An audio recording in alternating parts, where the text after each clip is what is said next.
కూడి వచ్చిన విశ్వాసులందరికీ ప్రభు పక్షాన వందనాలు తెలియజేస్తున్నాను. దేవుని కృపను బట్టి గడిచిన వారమంతా కూడా దేవుడు కాచి కాపాడి మరొక శ్రేష్టమైన సమయాన్ని దేవుడు మనకు అనుగ్రహించిన విధానాన్ని బట్టి దేవునికి వందనాలు. దేవుని స్తోత్రం. గట్టిగా గట్టిగా చెప్పండి, దేవుని స్తోత్రం.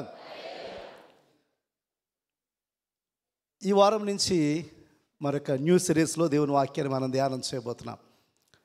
గడిచిన వారాల్లో మనము క్రీస్తులో నీ గుర్తింపు ఏమిటి అనే అంశం మీద మన వాక్యాన్ని మనం ధ్యానం చేస్తున్నాం. ఈ వారం నుంచి మనం ధ్యానం చేయబోయే అంశము హెచ్చరికలు. ప్రభువైన యేసుక్రీస్తు తన బిడ్డలైన వారికి కొన్ని హెచ్చరికలైన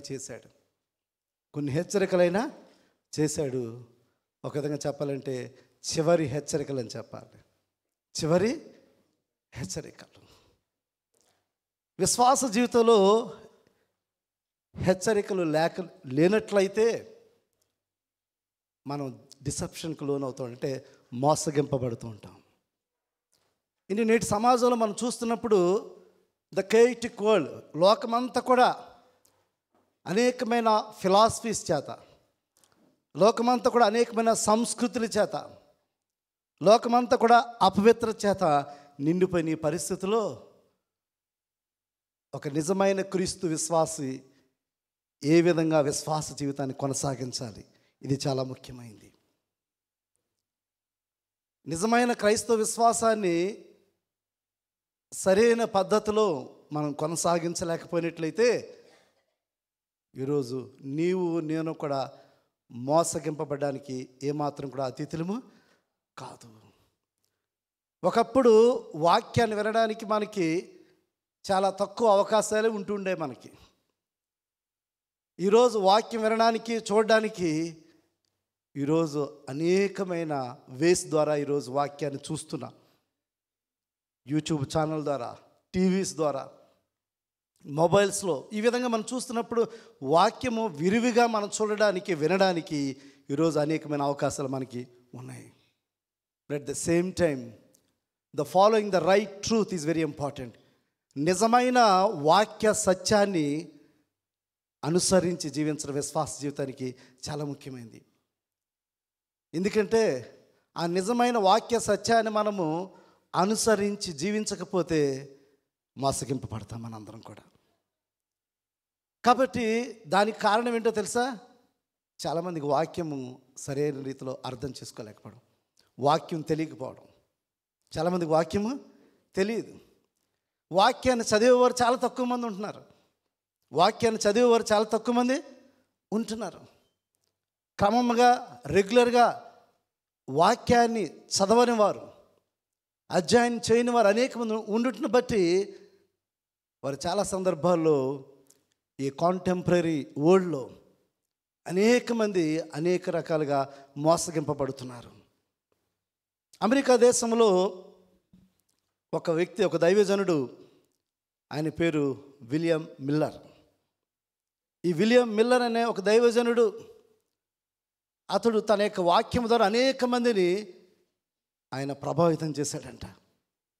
ఆ ప్రభావితం చేసిన ఆ విలియం మిల్లర్ అనే వ్యక్తి ఒకరోజు తను ఫాలో అవుతున్న విశ్వాసులందరికీ ఒక మాట చెప్పాడంట. ఆ మాట ఏంటంటే, మార్చి 21, 1843 సంవత్సరం. చరిత్రలో నోట్ చేసుకోండి. మార్చి 21, 1843 సంవత్సరం. తను ఫాలో అవుతున్న విశ్వాసులందరికీ ఆయన ఒక మాట చెప్పాడంట, సెకండ్ కమింగ్ రాబోతుంది. డేట్ ఫిక్స్ చేసి ఈ రోజున ప్రభువైన యేసుక్రీస్తు రెండవ రాకడలో తిరిగి రాబోతున్నాడు, అందరూ కూడా సిద్ధపడి ఉండండి అని చెప్పి తను ఫాలో అవుతున్న వారందరూ కూడా సిద్ధపరిచేశాడంట. వారందరూ కూడా అంగీలు కుట్టించుకుని చాలామంది మౌంటైన్స్ దగ్గరికి వెళ్ళిపోయారంట, అంటే ఎత్తైన కొండల దగ్గరికి వెళ్ళిపోయారంట. కొంతమంది ఏమో ట్రీస్ దగ్గరికి వెళ్ళిపోయారంట, చెట్ల దగ్గరికి వెళ్ళిపోయారంట. ఆ యేసుక్రీస్తు వస్తున్నప్పుడు ఆయనతో పాటు నేను కూడా వెళ్ళాలి అని చెప్పి ఆతృతగా వీళ్ళందరూ కూడా సిద్ధపడిపోయారంట. అయితే ఆ రోజు రానై వచ్చింది మార్చి 21, 1843 సంవత్సరంలో. అవిశ్వాసులందరూ ఎదురు చూస్తున్నారు. యేసయ్య ఈరోజు రాబోతున్నాడు, యేసయ్య ఈరోజు రాబోతున్నాడు అని చెప్పి ఈ సేవకుడు ఆ విశ్వాసులందరూ కూడా ఎదురు చూస్తున్నారంట.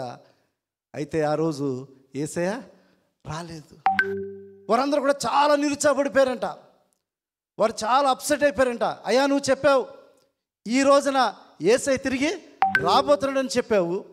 మేమందరం కూడా యేసయ్య కొరకు చాలామంది అయితే ఆస్తులు అమ్మేసుకున్నారంట. ఇందుకు మనం పైకి వెళ్ళిపోతున్నాం కాబట్టి ఇక్కడ మనకి ఏమీ కూడా అవసరం లేదని చెప్పి అనేక మంది ప్రాపర్టీస్ అమ్మేసుకున్నారంట.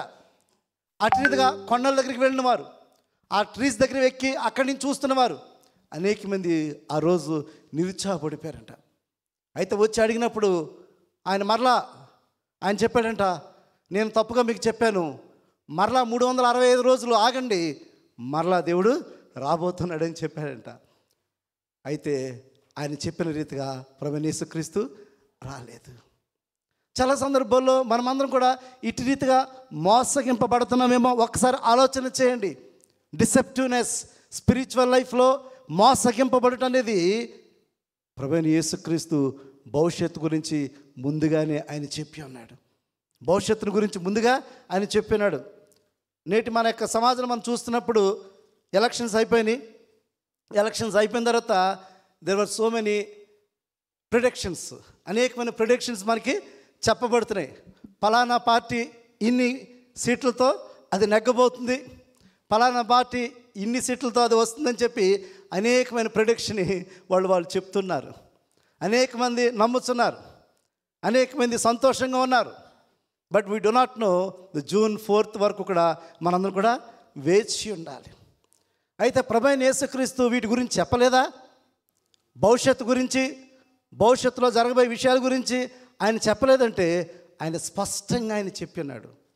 మీరు మోసగింపబడవద్దు, అనేక మంది వచ్చి మోసగిస్తారు మిమ్మల్ని, భవిష్యత్తుని గురించి ఇలాగ చెప్పి మిమ్మల్ని మోసం చేస్తారు అని చెప్పి ప్రభువైన యేసుక్రీస్తు ముందుగానే ఆయన భవిష్యత్తుని గురించి ఆయన తెలియజేస్తున్నాడు. బైబిల్లో మనం చూసినప్పుడు బైబిల్ టాక్స్ అబౌట్ ఎస్కటాలజీ, అంటే చివరి దినాల గురించి, రాబో పరిస్థితుల గురించి, ఆ యొక్క రెండవ రాకడ గురించి ఈ యొక్క బైబిల్ స్పష్టంగా మరి తెలియజేయడం జరిగినది. అయితే ప్రభువైన యేసుక్రీస్తు తన విశ్వాసం తను ఫాలో అవుతున్న వారందరినీ కూడా ఆయన స్పష్టంగా ఆయన తెలియజేస్తున్నాడు. మార్కు సువార్త 13వ అధ్యాయము 23వ వచనం చూసినట్లయితే, జాగ్రత్తగా ఉండుడి, ఇదిగో సమస్తమును నేను మీతో ముందుగా చెప్పాను. స్పష్టంగా ప్రభువైన యేసుక్రీస్తు చెప్తున్నాడు, మీరు జాగ్రత్తగా ఉండుడి, ఇదిగో సమస్తమును మీతో ముందుగా చెప్పి ఉన్నాను. అంటే ప్రభువైన యేసుక్రీస్తు ముందుగానే చెప్పినాడు ఫ్యూచర్లో జరగబోయే విషయాల గురించి మీరు జాగ్రత్తగా ఉండండి, ఎందుకంటే మీరు మోసగింపబడతారని చెప్పి ప్రభువైన యేసుక్రీస్తు ముందు జరగబోయే విషయాల్ని ముందుగానే ఆయన తెలియజేస్తున్నాడు. అదేవిధంగా మత్తయి సువార్త 24వ అధ్యాయము 3-4 వచనాలు చూసినట్లయితే, ఆయన ఒలీవ కొండ మీద కూర్చుండి ఉన్నప్పుడు శిష్యులు ఆయన యొద్దకు ఏకాంతంగా వచ్చి, ఇవి ఎప్పుడు జరుగును, నీ రాకడకు ఈ యుగ సమాప్తికి సూచనలేవి మాతో చెప్పమనగా, యేసు వారితో ఇట్లా, నేను ఎవడునో మిమ్మును మోసపరచకుండా చూచుకొనిడి. చాలమ్మా, ఎవరునో మిమ్మల్ని మోసపరచకుండా చూచుకొనుడి. ఈరోజు మనం మాట్లాడుకోబోతున్న అంశము యేసుక్రీస్తు హెచ్చరిస్తున్నాడు. యేసుక్రీస్తు మనల్ని హెచ్చరిస్తున్నాడు, మోసపోకుడి. ఏం చెప్తున్నాడు మనకి? మోసపోకుడి. అనేక మంది మిమ్మల్ని మోసం చేస్తారు. విశ్వాస జీవితంలో ముందుకు సాగుతున్నప్పుడు వాక్యం తెలియని వాళ్ళు ఏ మాటలు అయితే ఆ మాటలు నమ్మేస్తుంటారు. Is it true? విశ్వాసంలో ముందుకు సాగుతున్నప్పుడు ఆ విశ్వాస జీవితంలో సరైన వాక్యానుభవం లేనప్పుడు, ఎందుకంటే వ్యక్తిగతమైన వాక్యానుభవం ప్రతి ఒక్కరికి ఉండాలి. వ్యక్తిగతంగా వాక్యాన్ని చదవాలి, వాక్యంతో అనుబంధం కలిగి ఉండాలి. ఆ పరిశుద్ధాత్మ దేవుని నడిపింపు మనకు ఉంటున్నప్పుడు ఎవరు చెప్పినా కూడా అన్నీ మనం నమ్మే పరిస్థితుల్లో మనం ఉండం. వాక్యాన్ని పరిశోధన చేస్తాం, వాక్యం బాగా తెలియాలి. ఆ వాక్యం తెలియని సంఘంలో కూడా ఉన్నవారు కూడా చాలామంది మిస్లీడ్ అయ్యే పరిస్థితులు ఖచ్చితంగా ఉంటాయి. కాబట్టి వాక్యాన్ని పరిశోధించి అనునిత్యము కూడా చదువుతూ ఉండాలి. మనము బ్లైండ్ పీపుల్ లాగా మనం వెళ్ళిపోకూడదు. మరి విశ్వాస జీవితంలో గుడ్డివారి వలె మనం వెళ్ళిపోకూడదు. ఎందుకంటే ఆ గుడ్డివారి వలె వెళ్ళిపోతున్నప్పుడు నువ్వు ఎక్కడికి వెళ్తున్నావు నీకు తెలియదు. నీ విశ్వాస జీవితంలో నీ గమ్యం ఏంటో నీకు తెలియదు, నీ ఉద్దేశం ఏంటో తెలియకుండానే నువ్వు ముందుకు వెళుతూ ఉంటావు. కానీ నీ గమ్యము, నీ యొక్క ఆబ్జెక్ట్ తెలియకుండా విశ్వాస జీవితంలో ముందుకు వెళ్తుంటావు. ఆ విధంగా ముందుకు వెళ్తున్నప్పుడు ఆత్మీయ జీవితంలో ఏమాత్రం కూడా ఆత్మీయంగా ఫలించలేమనే విషయాన్ని గమనించండి. కాబట్టి మనం చూసినట్లయితే ప్రభువైన యేసుక్రీస్తు హెచ్చరిస్తున్నాడు, మోసపోకుడి. మొదటి హెచ్చరిక ప్రభువైన యేసుక్రీస్తు మోసపోకుడు అని చెప్తున్నాడు. మార్కు సువార్త 13వ అధ్యాయము 5-6 వచనాలు కూడా చూసినట్లయితే, యేసు వారితో ఇట్లు చెప్పసాగాను, ఎవడునో మిమ్మను మోసపుచ్చకుండా చూచుకున్నాడు. ఎవరునో మిమ్మల్ని మోసపుచ్చకుండా చూచుకునడి. తర్వాత వచ్చును, అనేకులు నా పేరట వచ్చి నేనే ఆయనని చెప్పి అనేకులు మోసపుచ్చెదరు. నేనే క్రీస్తుని అని చెప్పి అనేక మంది మోసం చేసే పరిస్థితులు. ఎందుకంటే నేటి పరిస్థితుల్లో మనం చూస్తున్నప్పుడు అనేకమైన పాపులర్ ప్రీచర్స్ మనకు కనబడుతున్నారు. వారి మాటలకు లోకమంతా కూడా ప్రభావితం అయిపోతుంది. వారి మాటలు విని అనేక మంది మోసగింపబడే పరిస్థితులకు వెళ్ళిపోతున్నారు. అంటే వారు ఏం చెప్తే అదే, ఇంకా వాక్యాన్ని చూడరు. వారు వాక్యాన్ని చూడరు, గుడ్డిగా నమ్మి విశ్వాస జీవితంలో వారు క్రమమైన రీతిలో సత్యాన్ని గ్రహించకుండా వారు ముందుకు వెళ్ళిపోతూ ఉంటారు. అటువంటి వారు జాగ్రత్త అని చెప్పి ప్రభువైన యేసుక్రీస్తు స్పష్టంగా తెలియజేస్తున్నాడు. మోసపోకుడి అని దేవుని వాక్యం సెలవిస్తుంది. అదేవిధంగా లోకాసు సువార్త 21:8 చూసినట్లయితే, లోకాసు సువార్త 21, ఆయన మీరు మోసపోకుండా చూచుకొనుడి, అనేకులు నా పేరట వచ్చి నేనే ఆయననియు కాలము సమీపించననియు చెప్పుదురు. మీరు వారి వెంబడి పోకుడి. చాలామంది వచ్చి నేనే క్రీస్తుని అని చెప్పి మనలను మోసం చేసి మిమ్మల్ని నడిపించే రీతిలో అనేక మంది ప్రభావితం చేసే మనుషులు, ప్రభావితం చేసే బోధకులు, ప్రభావితం చేసే సేవకులు ఈ లోకంలో ఉంటున్నారు అనే విషయాన్ని మీరు గమనించండి అని చెప్పి ప్రభువైన యేసుక్రీస్తు స్పష్టంగా హెచ్చరిస్తున్నాడు. అదేవిధంగా మత్తయి సువార్త 24వ అధ్యాయము 11వ వచనం చూసినట్లయితే, అనేకులైన అబద్ధ ప్రవక్తలు వచ్చి పలువురును మోసపుచ్చెదరు. అనేకమైన అబద్ధ ప్రవక్తలు వచ్చి పలువురిని మోసపరిచెదరని చెప్పి ప్రభువైన యేసుక్రీస్తు స్పష్టంగా ఆయన తెలియజేస్తున్నారు. అదేవిధంగా మత్తయి సువార్త 24, 23, 24 వచనాలు కూడా చూసినట్లయితే, ఆ కాలమందు ఎవడైనానో ఇదిగో క్రీస్తు ఎక్కడ ఉన్నాడు అక్కడ ఉన్నాడు అని చెప్పినాడలా నమ్మకుడు. చూస్తారా, క్రీస్తు అక్కడ ఉన్నాడు ఇక్కడ ఉన్నాడు అని చెప్పినాడలా మీరు నమ్మకుడి అని ప్రభువైన యేసుక్రీస్తు సెలవిస్తున్నాడు. కాబట్టి మోసపోకుడి. ప్రభువైన యేసుక్రీస్తు ఇస్తున్న హెచ్చరిక ఏంటంటే మోసపోకుడి. గుడ్డివారి వల్ల విశ్వాస జీవితంలో మరి ముందుకి వెళ్ళవద్దు. వాక్యం చదవని వారు గుడ్డివారి వరే వెళ్తారు. మరి వాక్యం తెలియని వారు గుడ్డివారి వల్లే వెళ్ళిపోతుంటారు. మేమేం చెప్తే అదే మీరు ఫాలో కాకండి. వాక్యాన్ని పరిశోధన చేయండి, వాక్యాన్ని పరిశీలన చేయండి. ఆ వాక్యాన్ని అర్థం చేసుకోవడానికి పరిశుద్ధాత్మ దేవుని యొక్క నడిపింపు అనేది చాలా ముఖ్యమైనది. కాబట్టి నేటి సమాజంలో మరి ఇటువంటి అనేకమైన పరిస్థితుల్లో మనం మోసపోయే పరిస్థితులు విశ్వాస జీవితంలో ఉంటుంది. కాబట్టి ప్రభువైన యేసుక్రీస్తు స్పష్టంగా చెప్తున్నాడు, మీరు మోసపోకుడి అని ప్రభువైన యేసుక్రీస్తు హెచ్చరిస్తున్నాడు. అయితే ఆ మోసపుచ్చేవారి స్వభావం ఎలా ఉంటుంది అది మనం గమనించాలి ఇప్పుడు. ఎందుకంటే we need to know there nature, వాళ్ళ స్వభావము, వాళ్ళ మాటలు, వారి క్రియలు, వారి డాక్ట్రిన్స్ ఏ విధంగా ఉంటాయో మనం తెలుసుకోవాలి. ఖచ్చితంగా మనం తెలుసుకోకపోతే ఖచ్చితంగా నేను కూడా మోసగింపబడతాం. వారి యొక్క ఎలాగుంటారు, బోధకులు, అబద్ధ ప్రవక్తలు ఏ విధంగా ఉంటారంటే వాళ్ళు రాంగ్ థింగ్స్ని ప్రెడిక్ట్ చేస్తుంటారు, ముందే చెప్పేస్తారు, ముందే ఇలా జరుగుతుంది అలా జరుగుతుందని. అంటే దేవుని యొక్క నడిపింపు లేకుండానే దేవుడు వారికి రివీల్ చేయకుండానే వాళ్ళ ప్రెడిక్షన్ ఇచ్చేస్తుంటారు. కానీ వాస్తవానికి అవి జరగట్లేదు. ఇందాక మనం మిల్లర్ గారి గురించి, విలియం మిల్లర్ అని ఆయన తెలియజేసిన రీతిగా ప్రిడిక్షన్ ఇచ్చేస్తున్నాడు, ఆయన డేటును చెప్పేస్తున్నాడు కదా. కానీ ఆ రోజు అక్కడ జరగలేదు. అందుకే ప్రభువైన యేసుక్రీస్తు ముందుగానే హెచ్చరిస్తున్నాడు, మీరు మోసపోకుడి. ఆ రోజు ఎలా వస్తుందో మీకు తెలియదు, అది దొంగ వచ్చినట్టు వస్తుంది అని చెప్పి ప్రభువైన యేసుక్రీస్తు స్పష్టంగా ఆయన తెలియచేసినట్టుగా మన దేవుని వాక్యం మనం చూస్తున్నాం. అయితే వారు ఎలాంటి స్వభావాన్ని కలిగి ఉంటారని చూసినప్పుడు ఇంపైన మాటలు మాట్లాడతారంట. వాళ్ళ మాటలు ఇంపైన మాటలు ఉంటాయంట.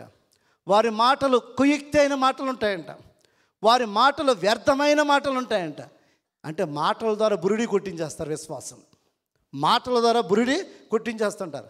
చాలా వాక్య చాతుర్యాన్ని కలిగిన వారు అనేక మంది బోధకులు ఉంటారండి. వాక్య చాతుర్యాన్ని కలిగిన వారు అనేక మంది బోధకులు ఉంటారు. వాళ్ళ మాటలు వింటున్నప్పుడు మెస్మరైజ్ అయిపోతుంటారు. వారి మాటలు విన్నప్పుడు పడిపోతుంటారు. వారి మాటలు విన్నప్పుడు మిస్లీడ్ అయిపోతుంటారు. అటువంటి సమాజంలో మనం జీవిస్తున్నప్పుడు వారు ఎటువంటి స్వభావాన్ని కలిగి ఉంటున్నారో మనం చాలా జాగ్రత్తగా నిశ్చితంగా గమనించాలి. వాక్యం ఏం చెప్తుంది చూడండి. రోమాపత్రిక 16వ అధ్యాయము 18వ వచనం చూసినట్లయితే, అటివారు తమ కడుపునకే దాసులు, అంటే వారి శరీర స్వభావాలు, అంటే ఈ లోక సంబంధమైన వాటి మీద ఎక్కువ వారు ఫోకస్ అయిన వారు. ఎవరైతే ఆ బోధకులుగా ఉంటున్నారో, ఎవరైతే అట్టి బోధన చేస్తున్నారో వారు ఇహ సంబంధమైన వాటి మీదే వారు ఎక్కువగా ఫోకస్ చేసేవారుగా ఉంటారు. చదవండి. వారి ఇంపైన మాటల వలనను ఇచ్చకముల వలన నిష్కపటుల మనసులను మోసపుచ్చేదనంట. ఈ శారీరక సంబంధమైన వారుగా ఉంటున్న వీరు, ఈ లోక సంబంధమైన వారుగా ఉంటున్న వారు అనేకమైన మాటలు, ఇచ్చక మాటలు, వారు చెప్పారంట, వారు ఇచ్చకపు మాటలను ఇంపైన మాటలు, అంటే చాలా స్వీట్ వర్డ్స్ మాట, చాలా స్వీట్ వర్డ్స్, అబద్ధాలు చెప్పి విశ్వాసం మోసం చేస్తారు. వారి యొక్క ప్రాబల్యాన్ని పెంచుకోవడానికి, వారి యొక్క ఎగ్జిస్టెన్స్ కోసం మోసం చేయడానికి అటువంటి స్వభావం కలిగిన సేవకులు ఉండబోతున్నారు. అటువంటి బోధకులు ఉండబోతున్నారు.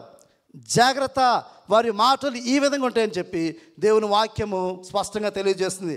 అదేవిధంగా 2వ కొరింథీ పత్రిక 11వ అధ్యాయము 3వ వచనాన్ని చూసినట్లయితే, సర్పము తన కుయుక్తి చేత హవ్వను మోసపరిచినట్లు మీ మనసులను చెరపబడి క్రీస్తు ఎడలనున్న సరళత నుండి పవిత్రత నుండి ఎట్లయినను తొలగిపోనేమో అని భయపడుచున్నాను అని చెప్తున్నాడు. ఈ యొక్క బోధకులు ఎలా చెప్తారంటే కుయుక్తి మాటలతో, వారు కుయుక్తి మాటలతో లేకపోతే ఆ యొక్క స్వీట్ వర్డ్స్తో, ఆ మాటలతో ఏం చేస్తారంటే విశ్వాసాలను మోసపరిచి పరిశుద్ధత నుంచి తొలగిపోయే రీతిలో వాళ్ళు లీడ్ చేస్తుంటారంట.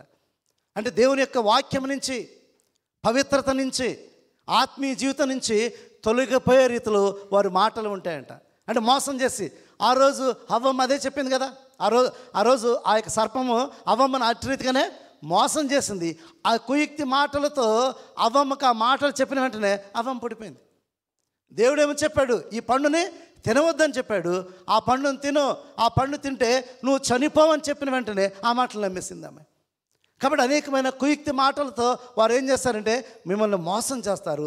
ఆ మోసం చేయడం వల్ల మన పవిత్రమైన జీవితం నుంచి తొలగిపోయే పరిస్థితులు ఉంటాయేమో, జాగ్రత్త అని చెప్పి ఇక్కడ పౌలు భక్తుడు హెచ్చరిస్తున్నట్టుగా దేవుని వాక్యం మనం చూస్తున్నాం. అదేవిధంగా ఎఫెసీ పత్రిక 5వ అధ్యాయము 6వ వచనం చూసినట్లయితే, ఎఫెసీ పత్రిక, వ్యర్థమైన మాటల వలన ఎవడనో మిమ్మల్ని మోసపరచ నీయకుడి, ఇట్టి క్రియల వలన దేవుని ఉగ్రత అవిధేయులైన వారి మీదకి వచ్చును గనుక మీరు అట్టి వారితో పాలివారై ఉండొకడి. వ్యర్థమైన మాటల వలన మిమ్మల్ని మోసపరచనీయకుడి, ఇట్టే క్రియల వలన దేవుని ఉగ్రత అవిధేయులైన వారి మీదకి వచ్చును, అట్టి వారితో పాలివారై ఉండకుడి. కాబట్టి వ్యర్థమైన మాటలు చెప్పి, కుయుక్తమైన మాటలు చెప్పి, మరి అలాగే మంచి మాటలు చెప్పి అనేక మంది మోసగించే పరిస్థితులు ఉంటాయి. కాబట్టి ప్రియ విశ్వాసులారా, మీరు జాగ్రత్త వహించండి. మీ విశ్వాస జీవితంలో మీరు మోసగింపబడకుండా ఆ యొక్క ఇంపైన మాటలకు, ఆ కుయుక్తి మాటలకు, ఆ వ్యర్థమైన మాటలకు మీరు చాలా జాగ్రత్తగా నిశ్చితంగా పరిశీలించి మీరు వెంబడించండి. అంతేకాని వారి యొక్క మాటల ఉచ్చులో మీరు పడవద్దు అని చెప్తున్నారు. మొట్టమొదటి వారి మాటలు జాగ్రత్తగా పరిశీలన చేయాలి. రెండవ చూసినప్పుడు వారి స్వభావం ఎలా ఉంటుందంటే తమ్మును తామని హెచ్చించేసుకుంటారంట. వారిని తమ్మును తామని హెచ్చించుకుంటారు. Rather at the same time వారిని వారు దేవుడిగా కూడా ప్రొజెక్ట్ చేసుకుంటారంట. వారిని దేవుడిగా కూడా ప్రొజెక్ట్ చేసుకుంటారు. అంటే వారిని దేవుని కంటే ఎక్కువగా ప్రొజెక్ట్ చేసుకునే పరిస్థితులు. అటువంటి పరిస్థితుల్లో అనేక మంది బోధించేవారు, అనేక మంది సేవకులు ఉండబోతున్నారు అనే విషయాన్ని కూడా దేవుని వాక్యం మనం స్పష్టంగా తెలియజేస్తుంది. దేవుని వాక్యం చూసినట్లయితే 2వ తెస్సలోని పత్రిక 2వ అధ్యాయము 2వ తెస్సలోని పత్రిక 2వ అధ్యాయము 2 నుంచి 4 వచనాలు చూసినట్లయితే, మీరు త్వరపడి చంచల మనస్కులను కాకుండా వలననియు బెదరకుండా వలననియు మన ప్రభువైన యేసుక్రీస్తు రాకడను బట్టి మనం ఆయన యొద్ద కూడుకొనుటను బట్టి మిమ్మల్ని వేడుకొనుచున్నాను. మొదట భ్రష్టత్వం సంభవించి నాశన పాత్రుడగు పాప పురుషుడు బయలుపడితే కానీ ఆ దినము రాదు.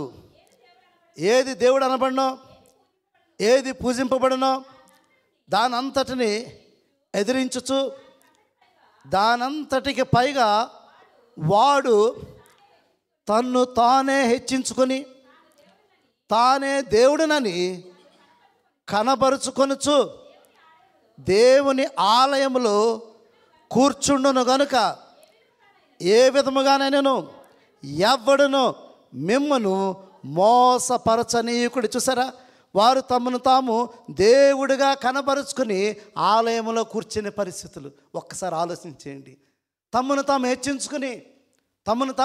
హెచ్చించుకుని దేవుని కంటే దేవుని వలె తమను తాము హెచ్చించుకుని వారు దేవాలయంలోనే కూర్చుని ఉంటారంట. కాబట్టి ఒక్కసారి ఆలోచించేయండి విశ్వాసులారా, దేవుని కంటే వారిని ఎక్కువగా హెచ్చించుకునే పరిస్థితులు, దేవునిగా వారు ప్రొజెక్ట్ చేసుకునే ఆ యొక్క అబద్ధ ప్రవక్తలు, బోధకులు ఉండబోతున్నారు. గమనించండి ప్రియ విశ్వాసులారా, మీరు మోసపోకడని చెప్పి దేవుని వాక్యం సెలవేస్తుంది. ఇది సెకండ్ నేచర్. మూడోదో చూసినప్పుడు వారు క్రీస్తు వేషాన్ని ధరించుకుంటారంట. వారు క్రీస్తు వేషాన్ని ధరించుకుని విశ్వాసులను మోసం చేస్తారంట. దేవుని వాక్యం చూసినప్పుడు 2వ కొరింథీ పత్రిక 11వ అధ్యాయము 13వ వచనం చూసినట్లయితే, ఏలయనగా ఎలా అట్టివారు క్రీస్తు యొక్క అపోస్తుల వేషమును ధరించుకుని వారే ఉండి దొంగ అపోస్తులను మోసగాండ్రకు పనివారై యుందురు. చూసారా, దొంగ అపోస్తులను మోసగాండ ఉండి క్రీస్తు యొక్క అపోస్తుల వేషమును ధరించుకుని వారే. అంటే క్రీస్తు వేషమును ధరించుకుని విశ్వాసులను మోసపరిచే పరిస్థితుల్లో అనేక మంది ఉండబోతున్నారు, అనేక మంది సంఘములు ఉండబోతున్నాయి. కాబట్టి ఇక్కడ ఉన్న విశ్వాసులందరూ కూడా మనందరం కూడా గమనించండి. 3 విషయాలు చూస్తాం. మాటల ద్వారా మనల్ని మోసపరుస్తారు. ఏం చేస్తారంట? మాటల ద్వారా మనల్ని మోసపరుస్తారు. రెండవది చూసినప్పుడు వారిని దేవునిగా కనబరుచుకుంటారు. వారిని తను తాను హెచ్చించుకుని దేవుడిగా కనబరుచుకునే స్వభావాన్ని కలిగి ఉంటారు.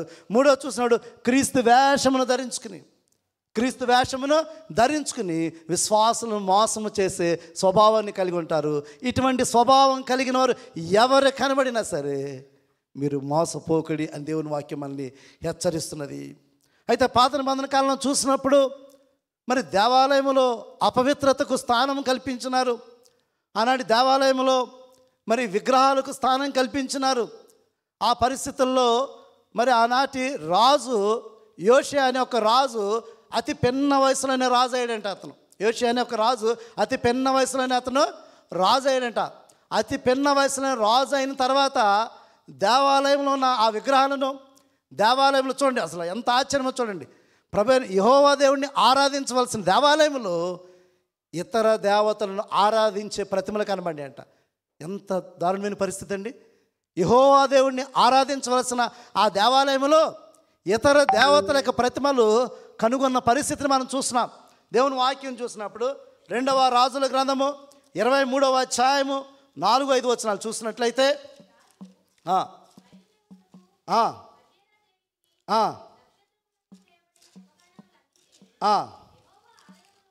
యెహోవా ఆలయము నుండి యువతలకు తీసుకుని రావాలని ప్రధాన యాజకుడైన హిల్కియాకును 2వ వరుస యాజకులకును ద్వారపాలకులకును ఆజ్ఞ ఇయ్యగా హిల్కియా వాటిని యెరూషలేం వెలుపల కిద్రోను పొలములో కాల్చివేసి బూడిదను బేతేలు ఊరికి పంపివేశాను. తర్వాత వచ్చిన కూడా మరియు యూదా పట్టణం యందును ఉన్నత స్థలముల్లోనూ యెరూషలేము చుట్టూనున్న చోట్లలోనూ ధూపం వేయుటకై యోధారాజులు నియమించిన అర్చకులనేమి బయలునకును సూర్యచంద్రులకు గ్రహములకును నక్షత్రములకును ధూపము వేయవారేమి అతడు అందరినీ నిలిపివేశాను. తర్వాత వచనం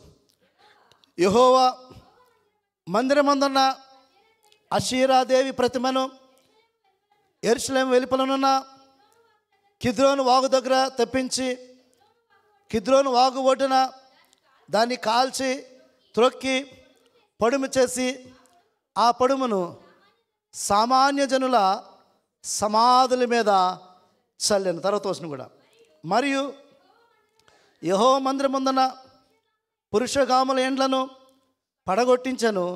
అచ్చట అషీరాదేవుని గొళ్ళను అల్లు స్త్రీలు వాసము చేయుచుండిరి. ఎంత అపవిత్రమైన స్థితి, ఎంత భయంకరమైన స్థితి అంటే ఆ దేవుని పరిశుద్ధమైన దేవాలయంలో యెహోవా దేవుణ్ణి మాత్రమే స్తుతించవలసిన పరిస్థితుల్లో, యెహోవా దేవుణ్ణి మాత్రమే ఆరాధించిన పరిస్థితుల్లో ఇతర దేవతలను ప్రతిష్ఠించి ఇతరుల దేవతలను ఆరాధించే పరిస్థితుల్లో అపవిత్రమైన ఆ యొక్క ప్రక్రియ ఆ దేవాలయంలో జరిగినప్పుడు వాటన్నిటినీ కూడా ఈ యొక్క రాజు మరి తీసివేసినట్టు సందర్భాన్ని చూస్తున్నాం. మరి 2వ రాజుల గ్రంథం 22వ అధ్యాయము 1వ వచనం చూసినప్పుడు యోషియా ఏలన ఆరంభించినప్పుడు 8 ఏండ్ల వాడై 31 సంవత్సరమున ఏలేను బస్కతు ఊరివాడగు అదే ఒక కుమార్తె అయిన ఎదీనా అతడు యెహోవా దృష్టికి యథార్థముగా నడుచు కుడి ఎడమలకు తిరగక తన పితరులకు దావీదు చూపిన ప్రవర్తనకు సరిగా ప్రవర్తించును. కాబట్టి ఈ యోషియా అనే రాజు ఆ యొక్క ఆలయంలో జరుగుతున్న ఆ అపవిత్రతను, ఆ ఆలయంలో ఉన్న ఆ విగ్రహాలన్నింటిని కూడా తీసివేసి అక్కడ ప్రక్షాళన చేసినట్టుగా మనం చూస్తున్నాము. అదేవిధంగా ఆ తదుపరి హెస్కేలు గ్రంథంలో కూడా చూసినట్లయితే అక్కడ కూడా దేవుని యొక్క ఆలయంలో ఇతర దేవతలను పూజించిన ఆ పరిస్థితులు కూడా చూస్తున్నాం. హెస్కేలు గ్రంథము 8వ అధ్యాయము 5వ వచనం చూసినట్లయితే చదవనమ్మా. తేరు చూడమని యెహోవా నాకు సెలవేగా నేను ఉత్తరం వైపు తేరు చూచితిని. ఉత్తరం వైపున బలిపీఠ గుమ్మము లోపల రోషము పొట్టించు ఈ విగ్రహము నాకు కనబడి. చూస్తారా, ఇతర దేవతల విగ్రహములు అక్కడ కనబడి దేవుని యొక్క ఆలయంలో. అదేవిధంగా 8వ వచనం 10వ వచనం కూడా చూసినట్లయితే నేను లోపలికి పోయి చూచితిని, అప్పుడు ప్రాకెడు సకల జంతువుల ఆకారములను హేయమైన మృగముల ఆకారములను అనగా ఇశ్రాయేలు దేవతల విగ్రహములన్నీ గోడ మీద చుట్టూను వ్రాయబడినట్లు నాకు కనబడి, సకల జంతువుల ఆకారములతో అక్కడ విగ్రహాలను ఆ బొమ్మలను అక్కడ కనబడి అక్కడ యెహోవా దేవుని బదులు వీటన్నిటినీ ఆరాధన చేస్తున్నారు. అంటే ఆ యొక్క యెహోవా దేవుని ఆలయంలో దేవుణ్ణి మాత్రమే ఆరాధించాల్సిన పరిస్థితుల్లో, దేవుని మాత్రమే హెచ్చించవలసిన పరిస్థితుల్లో ఇక్కడ యెహెజ్కేలు కాలంలో కూడా అట్టి రీతిగా అపవిత్రతను తీసుకొచ్చారు. ఇతర విగ్రహాలను ఇతర దేవుళ్లను అక్కడ ఆరాధించిన ఆ పరిస్థితిలో చూసినప్పుడు దేవుని యొక్క ఉగ్రత కోపం వారి మీదకి వచ్చింది. దేవుని వాక్యం స్పష్టంగా చెప్తుంది. ద్వితీయోపదేశకాండము 6వ అధ్యాయము 10 నుంచి చూసినట్లయితే, ద్వితీయోపదేశకాండము, నీ దేవుడైన యెహోవా ఇస్సాకు యాకోబులతో చేసిన నిన్ను ఆ దేశంలో ప్రవేశపెట్టి నీవు కట్టని గొప్పవగు మంచి పరములను నీవు నింపని మంచి ద్రవ్యముల చేత నింపబడిన ఇండ్లను నీవు త్రవ్వకపోయినను త్రవ్వబడిన బావులను నీవు నాటని ద్రాక్ష తోటలను ఒలీవ తోటలను నీకు ఇచ్చిన తరువాత నీవు తిని తృప్తి పొందినప్పుడు దాసుల గృహమైన ఐగుప్తు దేశం నుండి నిన్ను రప్పించిన యెహోవాను మరవకుండా జాగ్రత్త పడుము. నీ దేవుడైన యెహోవాకు భయపడి ఆయనను సేవించి ఆయన పేరట ప్రమాణం చేయవలను. మీరు ఇతర దేవతలను అనగా మీ చుట్టూనున్న జనముల దేవతలను మీరు సేవింపకూడదు. It's very clear. అంటే దేవుడు తన బిడ్డలైన వారి ఇశ్రాయేలులకు దేవుడు స్పష్టంగా చెప్పాడు, మీరు అక్కడికి వెళ్ళిన తర్వాత చుట్టూ ఉన్న జనముల యొక్క దేవతలను మీరు పూజించవద్దు అని చెప్పి. అయితే ఇప్పుడు ఇశ్రాయేలీలు, ఈ ప్రజలు ఇప్పుడు ఆ దేవాలయంలో ఇతర దేవతల విగ్రహాలను, ఇతర దేవతలకు పూజ చేసిన పరిస్థితిని చూసినప్పుడు దేవుని కోపం వారి మీద రగిలినట్టుగా మనం చూస్తున్నాం. జాగ్రత్త. ఈరోజు దేవాలయంలో కూడా అపవిత్రమైన కార్యాలు చేస్తున్నట్లయితే, ఈరోజు దేవాలయంలో కూడా అపవిత్రమైన కార్యాలు దేవుని కంటే వేరే వాటిని మనం హెచ్చిస్తున్నట్లయితే మనం జాగ్రత్త వహించాలి. సంఘం అంతా కూడా ఎక్విప్ కావాలి. స్పిరిచువల్గా మనం దేవుని మాత్రమే హెచ్చించాలి, దేవుని మాత్రమే గణపరచాలి, దేవుని వాక్యాన్ని మాత్రమే మనం ప్రాధాన్యత ఇవ్వాలి, దేవునిని మాత్రమే మనం గణపరచాలి. కాకుండా ఈ లోక సంస్కృతిలో లోక ఆచారాలని వాటిని మనం హెచ్చిస్తున్నట్లయితే, దేవుని కంటే దేనినైనా కూడా మనం హెచ్చిస్తున్నట్లయితే అది విగ్రహమే, అది విగ్రహమే.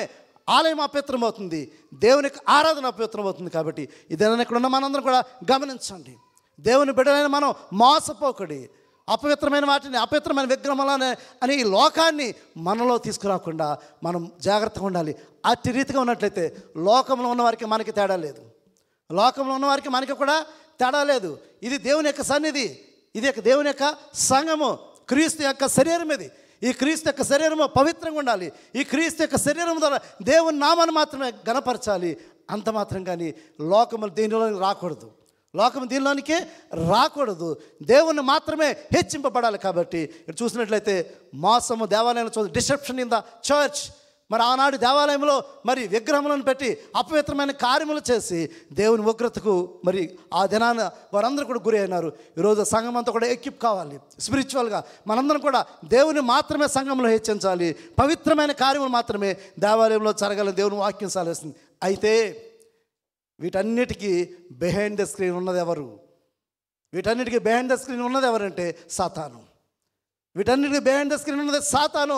ఈ సాతాను ఏంటంటే ఎవరిని మృంగుదనా, ఏ సంఘాన్ని పట్టుకుందామా, ఎవరిని పడగొడదామా అని చెప్పి ఈ సాతాను తిరుగుచు మోసపరచడానికి నిత్యము ప్రయత్నం చేస్తున్నాడు. కాబట్టి ప్రియ విశ్వాసులారా, మీరు జాగ్రత్త వహించండి. మీ విశ్వాస జీవితంలో తొలగిపోకుండా మీరు జాగ్రత్త పడండి. మీ విశ్వాస జీవితంలో మీరు అనేకమైన మాటల ద్వారా మీరు ప్రేరేపించబడి మోసగింపబడుతున్నారేమో, అనేకమైన రాంగ్ డాక్టరీన్స్ అని మీరు మోసగింపబడుతున్నారేమో. ఒక్కసారి మీరు ఆలోచన చేయండి. ఎందుకంటే ఈ యొక్క మరి అపవాది అనేవాడు వాడు మోసగాడు. ఈ అపవాది అనేవాడు మోసగాడు. ఈ సర్వలోకం అంతా కూడా తిరుగుతున్నాడంట. వాడి పని ఏంటంటే సర్వలోకం అంతా తిరిగి తన బిడ్డలైన వారిని మోసగించడమట. దేవుని వాక్యం చూసినాడు. ప్రకటన గ్రంథము 12వ అధ్యాయము 9వ వచనం చూసినట్లయితే, ప్రకటన గ్రంథము 12వ అధ్యాయము 9వ వచనం చూసినట్లయితే, కాగా సర్వలోకం మోసపుచ్చు అపవాది ఆది సర్పమైన ఆ మహాఘట సర్పము పడద్రోయబడును, అది భూమి మీద పడద్రోయబడును, దాని దూతలు దానితో కూడా పడద్రోయబడ్డారు. ఈ యొక్క దూతలు వాటి పని ఏంటంటే ఈ లోకంలో ఉన్న వారిని మోసం చేయట, ఈ లోకంలో దేవుని బిడ్డలైన వారిని మోసం చేయట, ఈ లోకంలో విశ్వాసులు ఉన్న వారిని మోసం చేయట. కాబట్టి వాక్యం వినకుండా మోసం చేయట. ఈరోజు ఎవరు మోసగింపబడుతున్నారో తెలుసండి? వాక్యం తెలియని వారు మోసగింపబడుతున్నారు. దేవుని వాక్యం తెలియని వారు, వాక్యంతో నింపబడిన వారు, వాక్యాన్ని చదవని వారు, వాక్యంతో వారి జీవితాన్ని సరి చేసుకోలేని వారు, వాక్య అనుభవం లేనివారు, ప్రార్థన అనుభవం లేనివారు, దేవునితో సహవాసం లేనివారు ఖచ్చితంగా వాళ్ళు మోసగింపబడతారని దేవుని వాక్యం స్పష్టంగా సెలవిస్తుంది. దేవుని వాక్యం చూసినట్లయితే మొదటి యోహాను పత్రిక 4వ అధ్యాయము 1వ వచనం చూసినట్లయితే, ప్రియులారా, అనేకమైన అబద్ధ ప్రవక్తలు లోకంలో బయలు వెళుచున్నారు కనుక ప్రతి ఆత్మను నమ్మక, ఆయా ఆత్మలు దేవుని సంబంధమైనవో కావు పరీక్షించుడి. కాబట్టి ఈరోజు విశ్వాసం ఉంటే మనందరం కూడా పరీక్షించుకోవాలి. ఆ సేవకుడు వాక్యం ద్వారా ఆయన పంచుకున్నాడు లేదా? వాక్య అనుభవంతో ఆ మాటలు మాట్లాడుతున్నారు లేదా?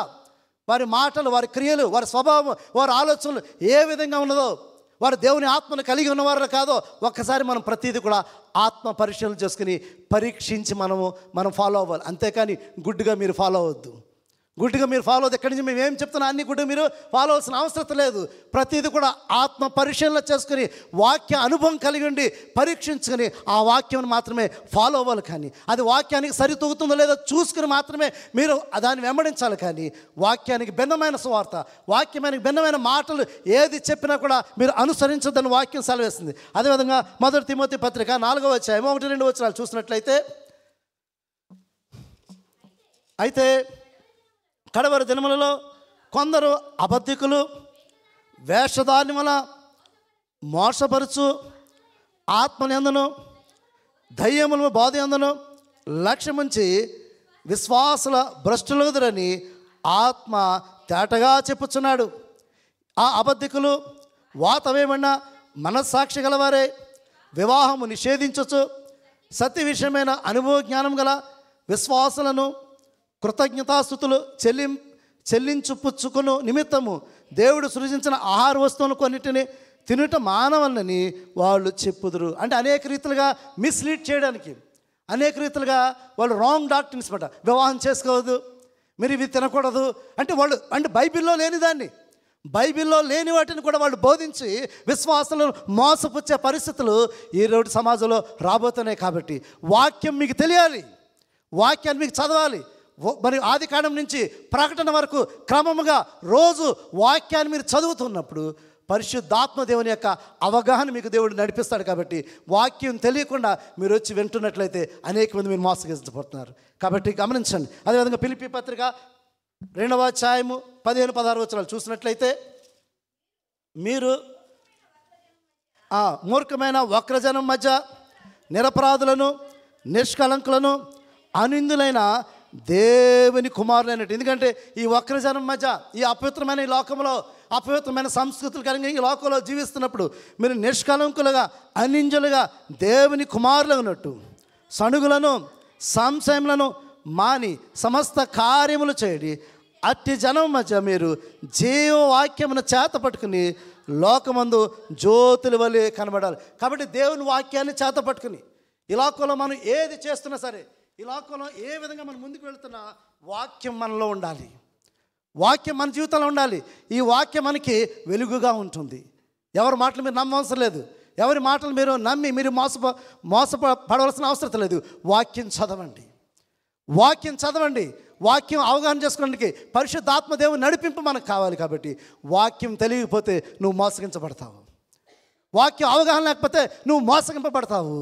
వాక్య అవగాహన లేకుండా, వాక్యం తెలియకుండా నువ్వు ఆత్మీయంగా నడిపింపబడడం కష్టమైనది. కాబట్టి ప్రభువైన యేసుక్రీస్తు తెలియజేస్తున్నాడు, మోసపోకడి అని. మొదటి హెచ్చరిక ఏం చేస్తున్నాడు? మోసపోకడి, వాక్యం తెలుసుకో. ప్రభువైన యేసుక్రీస్తు ఏమి సూచన చెప్పాడు, ఏ విధంగా ఆయన రాకపోతుందో, ఏ విధంగా ఏ సమయంలో ఆయన రాబోతున్నాడో ఆయన వాక్యం తెలియకుండా నువ్వు గుడ్డిగా జీవిస్తున్నట్లయితే నువ్వు ఆత్మీయంగా మోసగింపబడతావు. కాబట్టి మాటల ద్వారా మోసగింపబడతావు, క్రియల ద్వారా మోసగింపబడతావు, అనేకమైన కార్యముల ద్వారా మోసగింపబడి నీ విశ్వాస జీవితంలో నువ్వు సరైన మార్గంలో వెళ్లకుండా ఆత్మీయ జీవితంలో పడిపోయే అవకాశం ఉంటుంది. కాబట్టి వాక్యాన్ని చదవండి, వాక్యాన్ని చదవండి, వాక్యాన్ని అర్థం చేసుకుని దేవుడిని అడగండి. ఆ పరిశుద్ధ ఆత్మదేవుని నడిపింపు ద్వారా నన్ను కూడా దేవుడు ఆత్మీయంగా బలపరిచి ఆ మోసంలో పడకుండా దేవుడు మనం నడిపించలాగా మనందరం కూడా ప్రార్థన చేద్దాం. దేవుడి మాటలు దీవించును గాక. ఆమేన్. దేవుని స్తోత్రం, గట్టిగా దేవుని స్తోత్రం. ఈ ప్రశస్తమైన